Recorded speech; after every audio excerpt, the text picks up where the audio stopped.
I think the problem that I have with representation and support is a lot of people are very comfortable attending pride sessions and attending happy events. They don't feel comfortable going out to vote.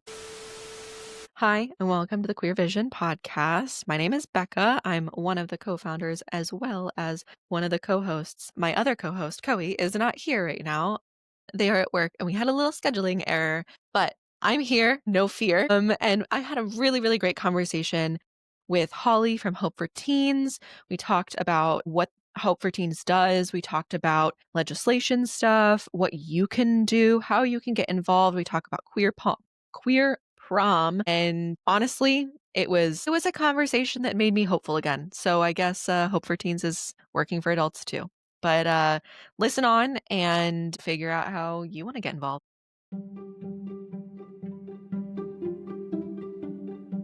Okay, so hi, Hi, I'm Becca. It's nice to meet you.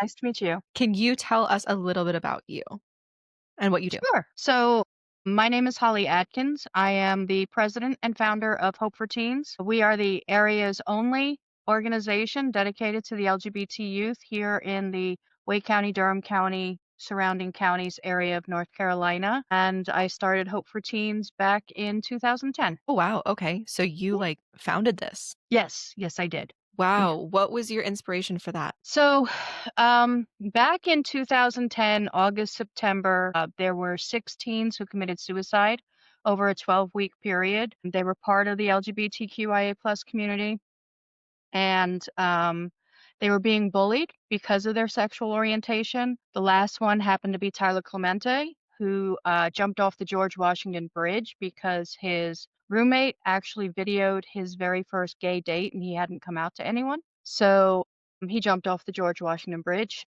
And I grew up in New York City. And when I was a little girl, the George Washington Bridge, there's a light on top of it. And that was what put me to sleep every night because it would circle to indicate, here we are, airplanes, please don't hit us kind of thing. And Right. so that light would put me to sleep every night. So he kind of took a part of my childhood when he did that. What I recognized very early on is two things. One is if six teens have made the news for committing suicide due to being part of the community, how many didn't? That was my first Right. question. The second was when I was growing up in New York City, I was bullied because I'm part of a biracial family. My dad is black, my mom is white. And the only thing that I saw different was the demographics. So I knew the impact bullying had on your person, those around you and surrounding friends. And I understood that while it can be potentially devastating, as Tyler Clemente and the others did, just because the demographics changed didn't mean the support needed to be any less. Wow. Yeah, that's amazing. That's a heavy, that's a lot. Yeah. So do you have a connection to the queer community, or did you just see this happening and were like, this something just needs to be done? I didn't know at the time I had connections within the community. I just knew this needed to be done. I had at the time in 2010, my children were 3 and 10, Mm. and I didn't want them growing up thinking that there were no adults who supported them.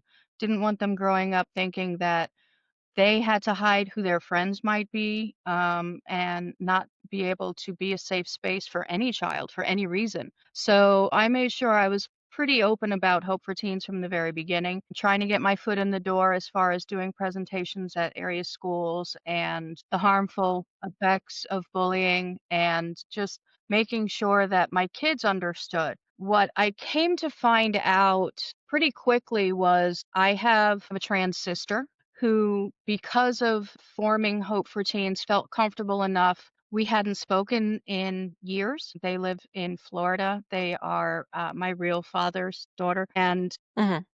they felt comfortable enough with me to come out and let me know they were transitioning, what their name was, and felt very comfortable including me as a sister to them for that reason. I like to call myself, North Carolina's greatest ally because of the fact that, adults in this day and age can be pretty comfortable with who they are Mhm. and they can fight for things that they want. Teens really can't. They don't have that power. So one of the things I decided very early on is that members of our board are going to be part of the community. So most of the adults, all of the adults right now are either part of the community or parents of someone who's part of the community. And then we also have student ambassadors, so that way we can make sure we're staying up to date on what's really important for those we're supposed to serve. That's amazing. I love that.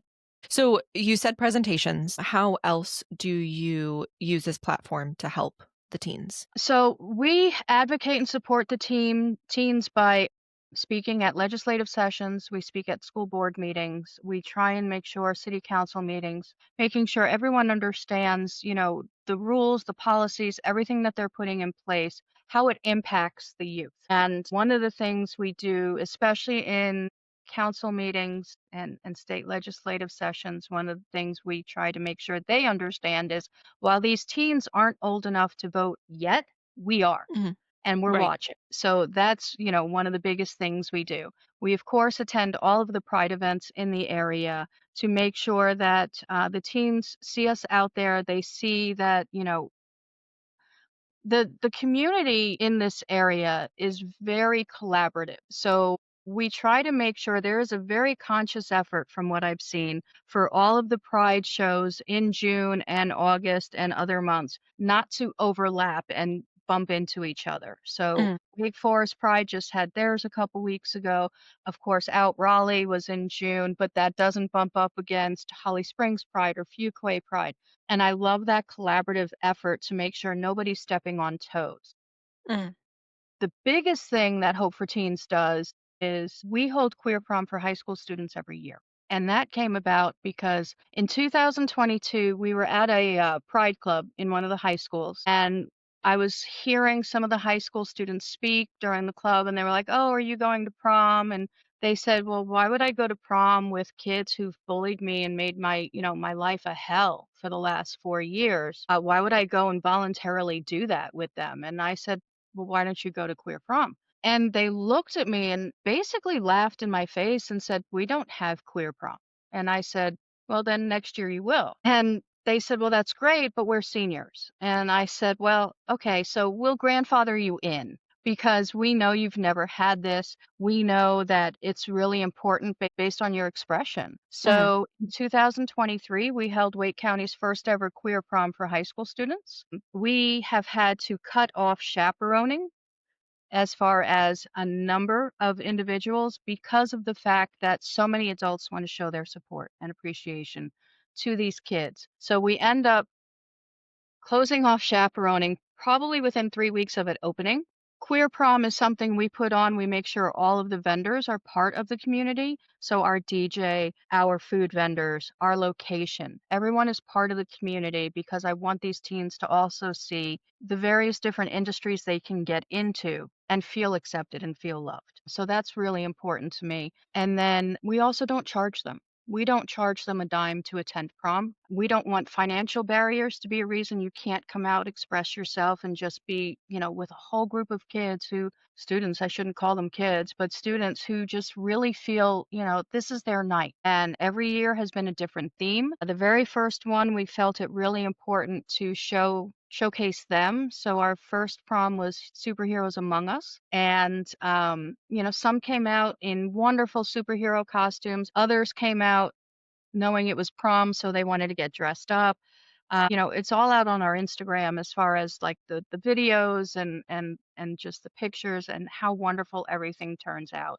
And because of it being so wonderfully done in 23, we've just made it an annual event. I love that so much because I feel like even as an adult, I am struggling. I know a lot of the people I am around Yeah. are very much struggling with like feeling alone in this a lot, and Mhm. feeling like we're just under attack all the time. We wake up defensive, and I know as an adult who has more Right. emotional balance and has been focusing on emotional well-being for years and years and years, I still struggle with it very much so. So I'm imagining how hard it is right now dealing with everything that is Everything. going on. Everything, just narrow it down to everything. We got COVID, we got, well, the government, Everything. everything. So I can only imagine that. And I feel like not only knowing that there are more people going through it, but also that there are people that aren't going through it and still care. Yeah. are out there is very, very, very, very helpful. And I think the one of the biggest things that we see a lot in interviews and just talking to people in general is, well, what can I even do? And it's really nice to see that, like, I don't have any understanding of legislation when it comes to how to fight it or how to have a conversation with these representatives and stuff like that. So I'm very thankful that somebody like you is taking that step when we Yeah. can't. Yeah, and I find it, it's interesting because a lot of times the chaperones that we have for the prom will be student advisors who, they're required to be there in the classrooms during the school hours. But, taking a Saturday night and Mhm. showing these kids, yeah, I'm there in the classrooms, but I'm also here for you tonight is absolutely astounding. And I really enjoy that. I've enjoyed watching the friendships that have grown from each Mhm. prom. We have some, we've asked them, who was here for first prom and go down through the years. And there's been a group of kids who have stayed on the stage because we kind of do it like, okay, if this is your first time, have a seat. Who's been here for the last 2 years? Who's been here for the last three? And you know, up on the dance floor, there's still a number of kids who have been there from day one, and they get really sad when they're like, "Oh, this is gonna be over for me." And I'm like, "Wait, wait, wait. Just because you turn 18 doesn't mean you can't flip the page and say, 'I'm gonna be a chaperone.'" Right. Because what that shows that freshman who's new to the prom is it shows that longevity in wanting to be accepted. And now you're an adult who's gone through it. Mhm. And you can provide some sort of guidance to those who show up for the first time, really nervous, maybe showed up with one friend, but they leave with five. Right. One of the things we do for prom is we make it super safe. We always make sure where it's located has a private parking lot Mhm. because we don't want anyone to have access to these kids. The last 3 years that we've held it, we've made sure that a chaperone walks them to their car or waits for them for their Uber if it's in a public space or, we make sure if they're waiting for mom and dad, like, we make sure that they are there at all times with someone safe, and that's not anything that, we will shy away from it, and we would much rather be the face of confrontation than have Mhm. those kids put in a place of, being uncomfortable for who they are. That's not our Right. intent. This year in May 23rd, 2026 is when we're going to hold Queer Prom, and it's going to be at Maywood Garden, downtown Raleigh, who has that private parking spot. They have staff who identify as part of the community, so they understand what the ask is, and that's really important. We have, we provide dinner. The DJ is part of the community, absolutely lovely. This year's theme is Broadway, which when we announced it last prom, everyone was like already thinking of costume ideas, which I absolutely loved. And it's just one of those nights where we put so much work and effort into it because they deserve it. And when they start seeing, like Equality NC and Hope for Teens and Mhm. LGBT Center for Raleigh speaking at state legislature. And what I basically do at the state legislature is I tell them the statistics as it relates to bullying, the statistics as it relates to suicide, the fact that, when you have teens who are part of the trans community, they are 4 times more likely to commit suicide. And Mhm. 86% of the trans youth consider suicide as an alternative to being here. And when you place these things like SB 49, where you're taking, you know, bullying, you're taking the LGBT population out of that equation. All Mhm. you're doing is increasing those numbers. Yeah. Kudos to you for being a homophobe. Kudos to you for being a transphobe. But you're not going to keep your seat very long, hopefully, because when these kids turn 18 and they have the ability to vote, they remember these things. Right. Right. This is also hard. And Huh? I know that you're in the crux of it, so you understand that completely. So how my brain just went 10 different directions. You're Nope. fine. I have so many things I want to comment and they all just came in my brain at once. I love this. Okay, so you have been doing this for a while and you're seeing the differences in these kids. And Mhm. you are in, you said in Raleigh area. So how do people get a hold of you? How do they find out about this queer prom? That's the first quickest question. There we go. That's an easy one. So we posted on Instagram and Threads and Facebook. Facebook Okay. more for the parents. We're not stupid, but the parents, parents of course have told their kids a lot of times, which is great. Okay. But Instagram has been huge. We announced because we just signed the paperwork with Maywood Gardens. So we wanted to make sure we got it out there as fast as possible because in addition to the location, we wanted to make sure that the DJ we use is still available for that date. Mhm. But the biggest is the drag queens who come and the drag Oh, kings who perform. And every year they are so gracious with their time, their efforts, their performances. After they perform, hanging back with the students and just having a grand old time. One of the performers has actually progressed, advanced, however you want to say it, with our prom to the point where now they actually perform as a drag performer. They used to be a high school attendee, and now at the last prom, they were a high school senior that also performed. So wow. it's been great to see these kinds of transitions and see these relationships build. And so for us, the big thing is Instagram right now. We are in the process of building our website, Okay. hopeforteens.org. We had hopeforteens.org when I first started 15 years ago, and then I let it lapse by one day, and a company grabbed it and hijacked it for $35,000 and said, if you want it, it's yours for 35. And I said, I'll wait. Thank you. And so here we are 15 years later. I've just kind of kept my pulse on it Yeah. and we got it back. So Mm. I'm really excited about that. And the registration is, of course, we have the QR code on our posting, and then we also, of course, have the link in our bio for the students. I do not have the chaperone registration up yet. I usually don't do Okay. that till January or February, only because I need to get a good feel for how many students first, so I know where to cut off Right. chaperoning. I don't want a Right. 1-to-1 or a 2-to-1 ratio. So Right, right, right. No, that's very smart. That's when you're planning events, you have to figure out the order of operations for each type of event. So I definitely get that. Okay. So how do people get involved with Hope for Teens in general? Like if somebody wanted to volunteer with you or get to be a part of your team, how would somebody come up to you and be able to progress with that? They can certainly we have a binder that we have during all Pride events that people can log in with their email address, their name and email address, Mhm. and we're in the process of getting together a newsletter. So that'll go out to everyone who wrote down their name and information. And, you can also message us on Facebook, you can message us on Instagram. We'll also have a contact us page, of course, when our website is up and running. Right. But, for us, it's volunteering throughout the year. It's volunteering. Us, the best form of volunteerism we can get is just show your kids you support them. At this stage of the game, let them know, regardless of whether they are part of the community or their friends are part of the community, they're a safe space. Make sure Right. your kids are aware of that. Whether you verbally tell them and make them feel awkward, like one of the things I used to do with my children was we would drive, picking them up from the school bus stop and drive them home. And I'd be like, Mhm. if any of your friends feel uncomfortable in their space because, maybe they think they're questioning themselves and their sexuality, and this is middle school, and who doesn't do that in middle school? Right. And then who doesn't hit that on replay again in college because maybe you weren't sure the first time around or, it's still an ever evolving kind of thing. It was just one of those things where if it's awkward for 5 minutes,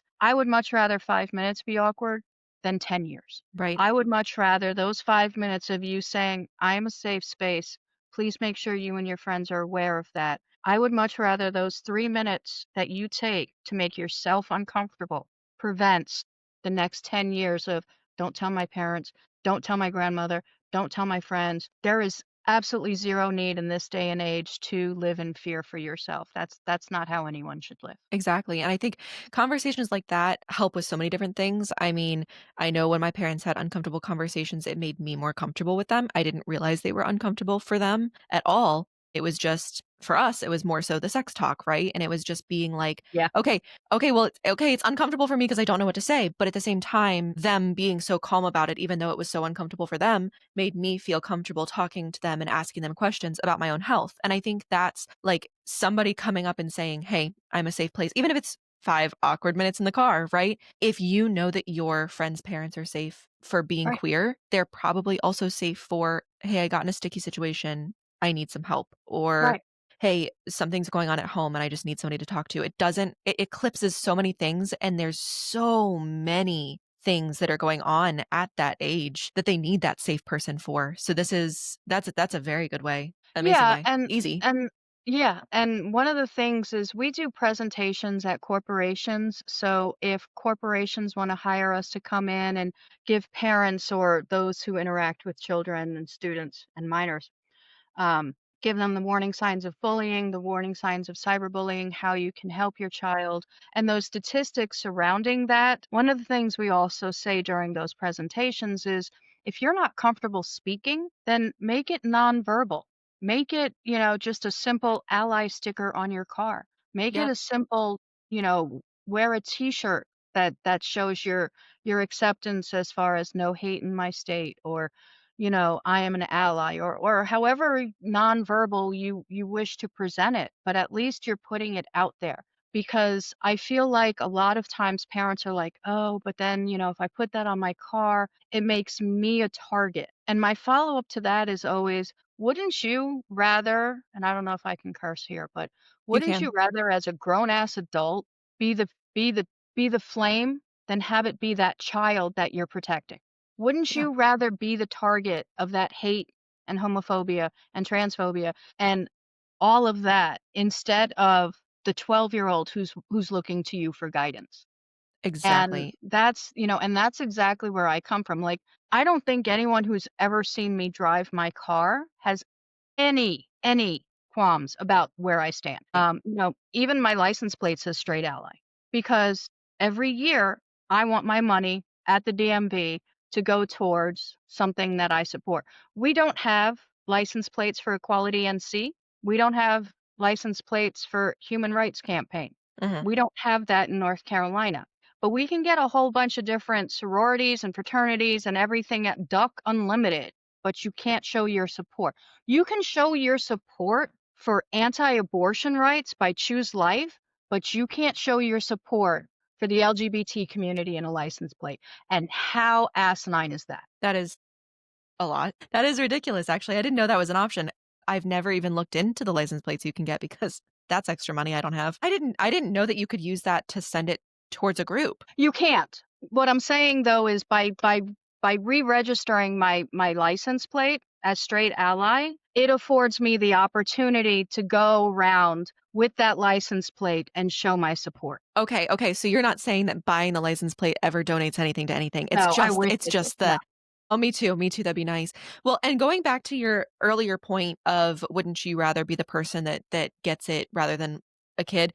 I think that hits on 2 points. It hits on one of if you're uncomfortable getting targeted because of a sticker, don't you see how much harder it would be for a kid that can't change who they are and shouldn't Right. have to? That's one, but then also this offers you the chance to be the change, right? Of not just, okay, yes, I am a safe place and that's important, right? But also, okay, say somebody does go up to you. Okay, now you can talk to them and you can react in whatever way you need to, and other people will see that. Right. If that kid over there might not have seen your sticker or didn't know you existed or whatever, well, now they're seeing you fight this bigoted idiot. Right. Okay, well, now you've just given them a chance to feel like somebody's there for them. Or alternatively, you see somebody that's straight or questioning what everything is, sees you fighting it, is like, yeah, you're right. That is kind of dumb to be Right. mad about, you know? So Right. you get to then be that voice that nobody realized they need. Right. And I think, in this current climate, we are so divisive. I Yeah. think that's just factual. What? Right? And it's funny because it even comes down to like what kind of car you drive. And Yeah. automatically it's I know where they stand. So unless you have that sticker on your important car that speaks otherwise, everyone's like I know where you stand. Yeah. And I find, with all of this divisiveness, it's nice. I find it's hard to put into words how kids can view things when what they see are extreme polar opposites. They see Hmm. one base that wants to be divisive and wants to be angry and they want to, just fight and get rid of everyone who's not like them and then you've got the left extremists like me who I'm going to fight for you. I'm going to fight for what you believe in. I'm going to fight to make sure that you are loved, you are accepted, and nobody is above the law. And, your feelings matter. And if that makes me a bad person, well, then I'm awful. Like, Right. there's no two ways. I am just an awful human being for wanting to care about others. I'll take it. Yeah. And so have you actually experienced any pushback with everything, whether it's with Hope for Teens or you just being out and about with your stickers and your license plate? Have you gotten any Oh yeah. pushback Oh yeah. or anger?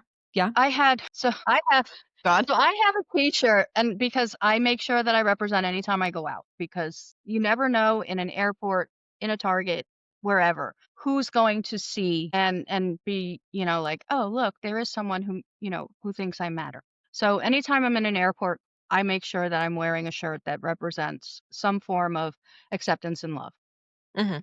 And I went one day shopping and the T-shirt I wore was "Immigrants aren't felons, but our president is," right? Yup. So, I wore this, and as I was walking into the store, a dad who was holding his 4-year-old girl in his arms walked by me, and he said, "Not all immigrants aren't criminals." And I looked at him and I said, "Not all immigrants have 31 felonies and counting." And he had nothing. I mean, show them with facts and they walk away, you know? And it was just one of these things. He thought he could be smart. He thought he could be kind of, needling. And what I don't think a lot of them understand is I come prepared. Like I said, I came from New York City. I'm an Irish New Yorker.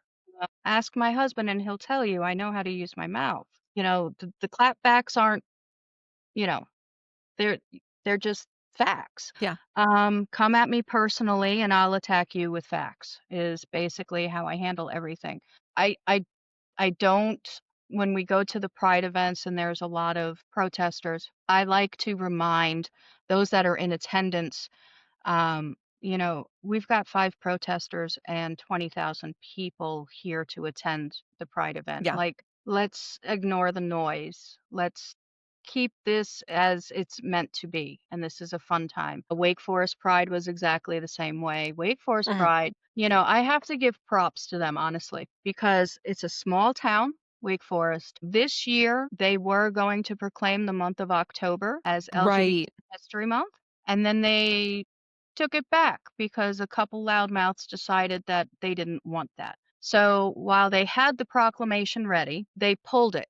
And Wake Forest Pride was, of course, upset about it. They thought they had progressed a little bit more than all of that, but still held their Pride event as well they should. And I Mhm. think what all of those that are running for Wake Forest government fail to understand is how many people were at Wake Forest Pride, number one, and how many of those were voters? Compared to, I think we had 3 protesters that day that I saw.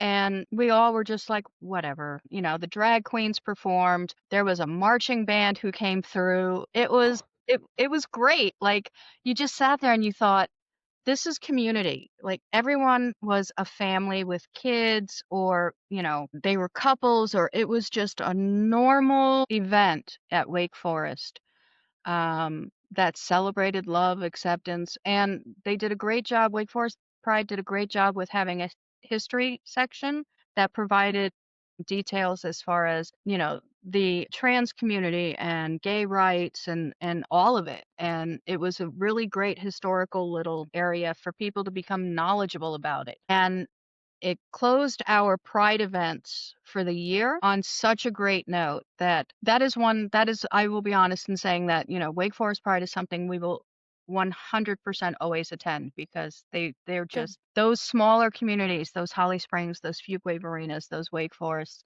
they're trying so hard, those Joco Prides. Mhm. Johnston County, I mean, come on. Like you're starting to get more transplants from the Mhm. Northeast, which means you're starting to see a blue wave. And if you don't understand politically what's happening as far as those coming in with more accepting ideas, you're missing the boat completely. And I love that for you because that means you'll be voted out. Right. So again, brain went 10,000 different directions, sort of in the same topic. So my brain just like can't comprehend what is happening right now. I think a lot of us are in that situation. With the Wake Forest Pride, I did see what happened with the town and all that stuff.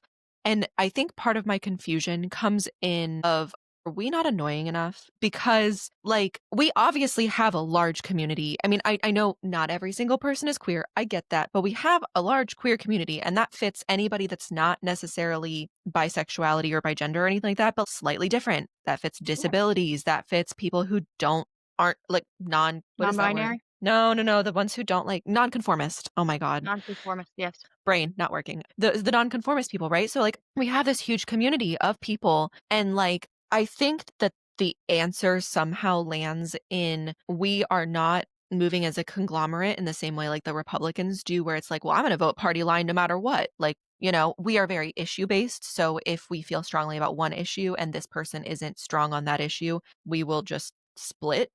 And I Mhm. think that kind of ruins us a little bit.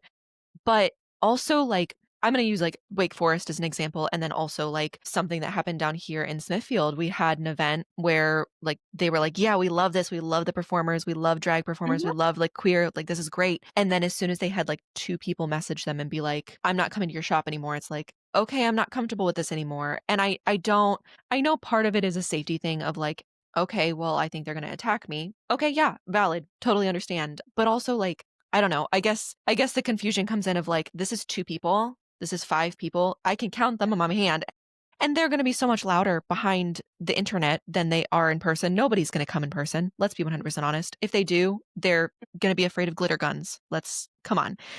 And Or and unicorn yet costumes. Yeah. exactly, exactly. And so, like, there's that group, and then there's us. We have way more people. Are we just not, like, being annoying enough and being like, "You are actively going against our best interests. You are actively pushing us out of society." No. Right. Where I don't know. Just the Well, confusion is there for me. yeah, I think honestly, I think it's a great conundrum in the sense that I remember couple years ago, maybe 3 years ago, Johnson Communities Pride Club was going to Mhm, host an in-person event to celebrate Pride, and it was going to be at a restaurant, cafe, something like that. But the Proud Boys came and said, "If you host the event, you know." So they threatened them, and so they pulled it back and said no, and was that that yeah, yeah, I was gonna say, I thought that yeah, that was, like, right whenever I yeah, was kind of paying attention to things.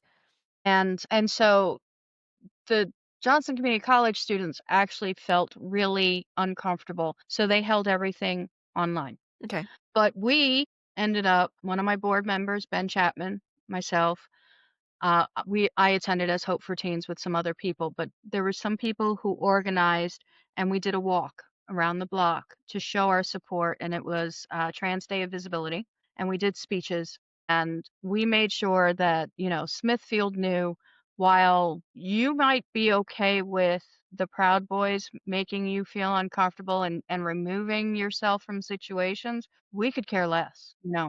If you have to start wearing masks around your face because heaven forbid you show your true self, I have questions about that. Mm, Johnston County, Smithfield in particular, has been a place that we've really enjoyed supporting and helping where we can as far as attending events and so forth. JoCo did their Hallow Pride a few weeks ago. mhm, And it was really nice to see people come out because I was really concerned, Johnston County, who's really going to show up? A lot of people showed up, and I was mhm, really, really happy with that. And really that's it. I think the problem that I have with representation and support is a lot of people are very comfortable attending pride sessions and attending happy events. They don't feel comfortable going out to vote because they don't think their vote matters. They don't think there's enough of them to make a right. change. Or, the generation of the 18 to 24-year-olds now are just so lackadaisical because they've seen how popular vote has overridden hate and divisiveness, but that still gets in. They've seen how the North Carolina Republican Party will redraw maps just so they can stay in power. So what's the point of it all? And I always tell them, my point is they can redraw the maps, but if you're still voting, your vote matters. So, okay, they've redrawn the map, but that doesn't necessarily make your vote any less active. All that means is we work harder in shifting how those areas are represented. Right. And we work harder on finding those areas where the support is because unbeknownst to them, there's a lot of support there. They just, oh well, they're looking at maps from 15 years ago that are antiquated when their great aunt Bessie, owned this tobacco farm and Mhm. no, that's not there anymore. That has now become 150 new homes that all of these transplants are coming in from San Francisco and New Yep. York. Guess what they are? They're blue states, they're blue cities. Exactly, exactly, and I think, like and I'm gonna admit sometimes I sit there and I'm like, "Well, what's the point?" And I'm like, "Well, at least I'm doing something." I Right. mean, like, I feel like I would feel much worse if I didn't vote and then the popular vote didn't happen or whatever, and it is discouraging to see all these things coming about potentially the voting booths were messed with. We don't know. We're probably never gonna know if I'm being honest because we can't tell what's real, what's, I don't know, sensationalized, whatever, but I also actively refuse to comply before I'm forced to. Mhm. And even then, I will maliciously comply as best I can. That's why I'm never going to stop doing things ahead of time, right? Like going to Pride is important. Going to things where you feel like you are in a community is important, but community is not always comfortable. And sometimes you have to do the uncomfortable things. And that means going and voting or getting informed on a topic that you don't know anything about, or going to the things where you're actually helping the people and not just helping your own like, you have to fill your cup, right? That's what Pride is Right. for. You're filling your own Right. cup, you're getting energized again to do the things, but then do something with that that is helping the rest of the community, helping the disabled people in Right. our community that can't go out to Pride, helping trans people who are getting their votes literally not their votes, their rights literally taken away, right? Like, Left, right, and helping center. with all that. Yeah. Exactly, exactly. Do what Yeah, you I can. think the heartburn I have is, it's for me, it's like I will sit here and I will support the community in any way that I can. I will be the voice that, people are afraid to be. I Mhm, will do discussions like this because the more mediums and the more areas that you can provide that support and mhm. outreach, then the more people you're garnering for making sure they're okay. Right. And that's, for me, I always make sure when I go into the high school pride clubs and I'm sitting there and I'm talking with all the students, I do an assessment around the room to determine who feels comfortable, who doesn't, who's just more the introvert who's in there so that way they can have snacks. And there's a lot of those. That was me. But also I do that temperature check to see if there's anyone who looks anxious, anyone who looks scared to go home after school, Mm, and I'll do those emotional checks and ask them, are you okay? How are you doing? Because I might be the first person who's asked them all day long. right. Um, when SB 49 was passed about taking the whole thing out as far as your sexuality and all of that as it relates to the schools, one of the things that I did was I printed off a 6-foot long banner of one sentence that was on page 7 out of the entire 8-page document. And it basically said that if you feel that outing the student would be a detriment mentally or physically to that student, you did not have to do so. And that was not a sentence that any of the school boards highlighted for teachers. The politicians never highlighted for teachers as if to 'Cause why say, would they? you don't have to do this. So when I did my SB 49 open forum discussions, I made sure that banner was out. I made sure it was a slide on my PowerPoint deck. I made sure teachers were very much aware SB 49 had zero teeth to it and even the state attorney said for Department of Public Instruction, the attorney said, if we have no way to enforce it, how do the teachers? Yeah. You know? And It's just then meant to that scare you. follow right. It was an intimidation tactic. And then it was, okay, you want to intimidate? Then I'll follow up with my own intimidation. You're requiring these students to be called by to their parents. School administrators need to call their parents and let them know their pronouns are being different, their name is being different than what's in power schools. If you have those kids in middle school and now they go to an after school program like the Y, does the Y have the resources in order to help that child before they get picked up in after school? Okay. Have you thought about that? Have you thought about after school care? Have you thought about that bus driver who has to cajole that child off the bus who's been Mhm. outed because it's the last stop and they're sitting in the back of the bus not wanting to get off. Have you provided the right resource to that bus driver who's driven them for the last 3 years? You've not thought about any of this. And They don't think. it They don't period. think because they don't care past their nose, let's be 100% honest, and I think a large portion of this is the intimidation factor, like you were talking about, right? They intimidate so that we comply before it's actually legally required. And then once they know that we will, we Mhm. then it's much easier to actually put those in law because it's like, well, they were already basically doing it, which means they're not going to fight us. Okay, now it's in law. And then they can push and push and push and push. And once it is all the way out here, then it's dangerous for every single person. I Right, mean, it already is starting to get dangerous, right? Don't get me wrong, but it gets even more and more and more dangerous. And then it gets to the point of, okay, now we have the ban on helping trans individuals under the age of right, 19. Well, why is it 19 and not under 18? Well, because they're trying to see, is that 1 year, even though they're adult? Okay, well, if we can pass this, that means we can pass it for like all adults, right? And so it's just pushing that limit and pushing that limit and pushing that limit. And what we have to do, I feel like, is, well, other than not complying, pushback. But I don't know how to do that. And I think that's why it's really nice to sit with you because you do know how to do that more than I do, right? This is your strength. And I think in this fight, we have to figure out what our strengths are, right? My strength is writing and talking, right? My strength is networking. Your strength is going and talking to representatives and talking to parents and talking to families and talking to kids, right? I think and then also encouraging everybody to find out their strengths, right? Like you said, if right. you're not Yeah. cool with talking, don't talk. I don't Right, care. Put a right, sticker on. Like, find out what you're comfortable with and go with that. And what you're comfortable with will grow because 'cause you're right. gonna realize less people are gonna talk to you than in a bad way than you think. You're gonna get way more positive interactions out of this. Well, I think what's interesting is, quite honestly, I joke with my friends and everything, but I mean, it's gotten to the point where I'm just waiting to see when the white hoods come out during a legislative session. Like, at I'm what surprised they point do haven't. they just, like, hold it up and be like, "Hey, look what I have," and, "Oh, I found this in my closet. Let's all wear it to dinner." Like, this is the road that we're heading down with 0 regard for personal connection, personal mental health, and just not caring about anyone. The only thing that's important is power, and I hate to say it, but no, I don't hate to say it. That power ends. That power ends, and I've really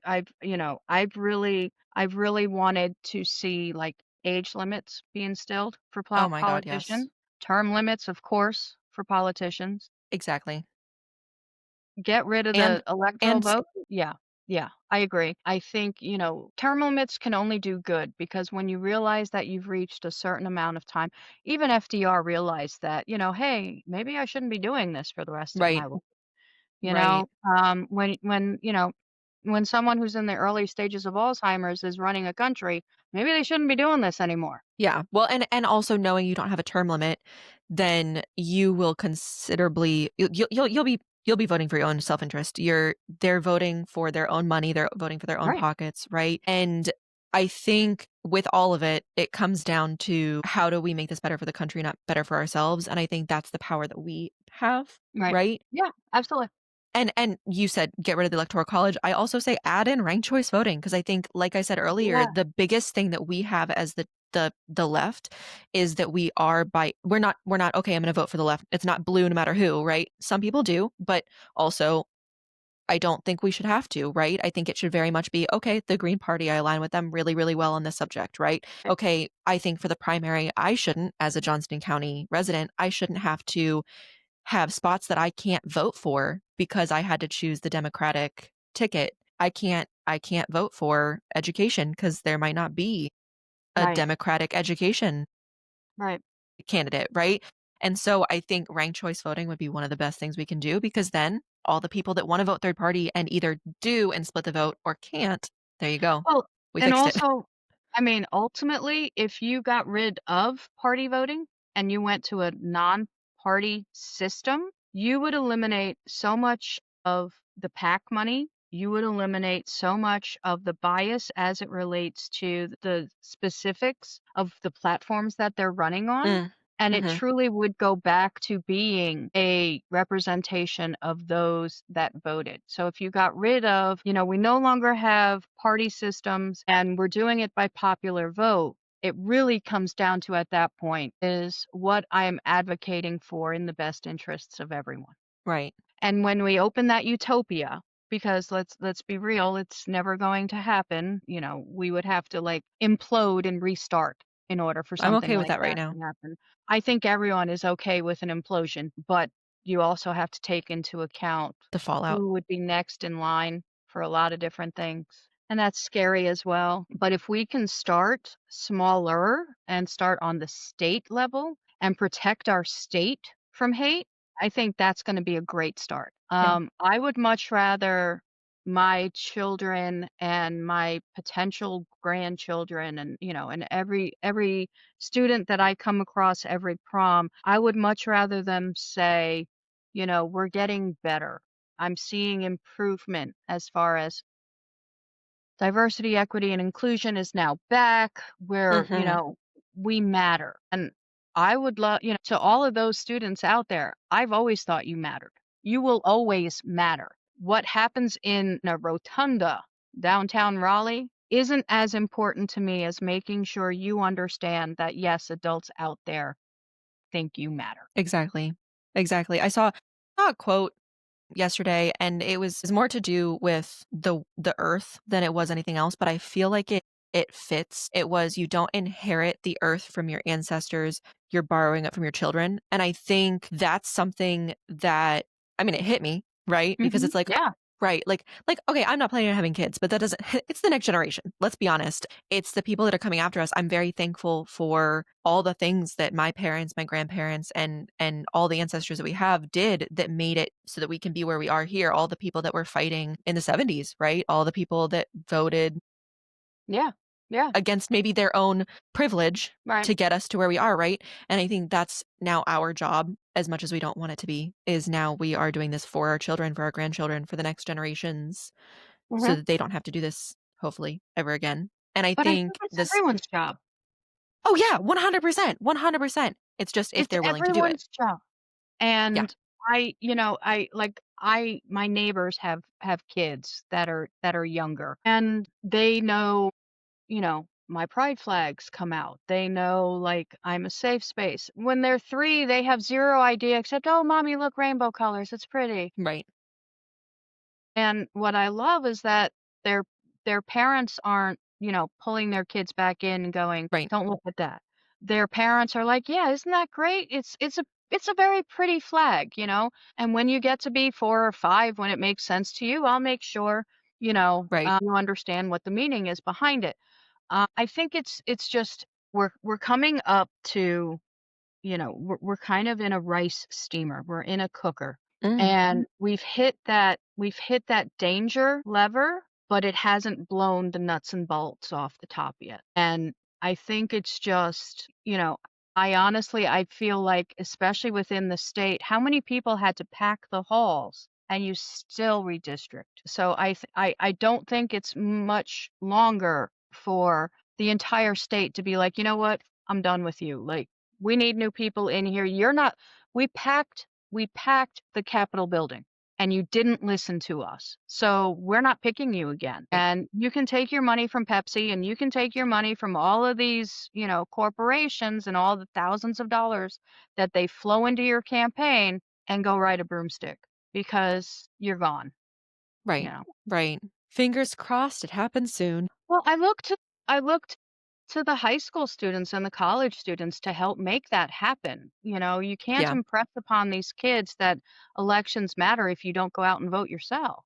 So being able to vote as a family, being able to bring and show them how easy it is. Like, it's not a pain in the neck. You go and, like, hopefully within 5-10 minutes you're done. That's why we have early voting. But if you want things to change, you have to be the one to help us push that along.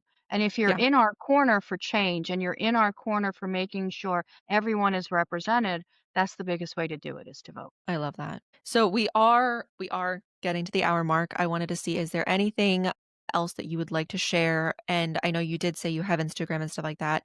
Do Yeah, you want to link all of that stuff as well? sure. Well, okay, so this is the logo. Okay, love it. So Love it. if you look on Instagram, you'll see that that's the first one that comes up.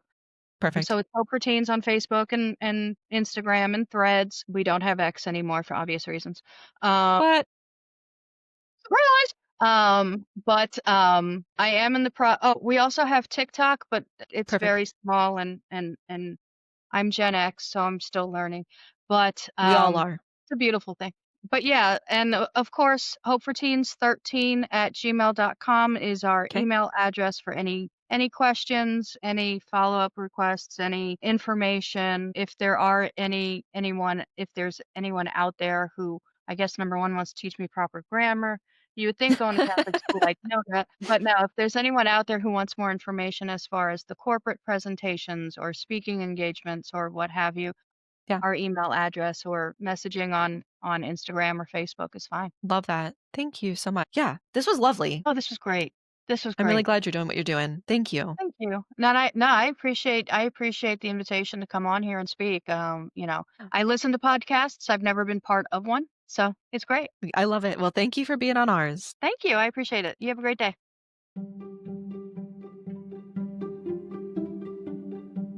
Thank you so much for listening to this episode of the Queer Vision podcast with Holly from Hope for Teens and me, Becca, and my invisible co host, Coey. This was an amazing conversation. I definitely feel like I should go run a mile, which I never will do, ever. But I feel like I could. I do. If you want to get involved with Queer Prom, or if you want to be a chaperone, if you just want to get involved and speak to legislators, go ahead and give Holly a message either through Instagram, Facebook, Threads, or her email. And honestly, do what you can. Figure out how you can get involved, whether it's putting a sticker on your car or it's going and fighting in person with legislators and representatives. Do what you can. We love you for it.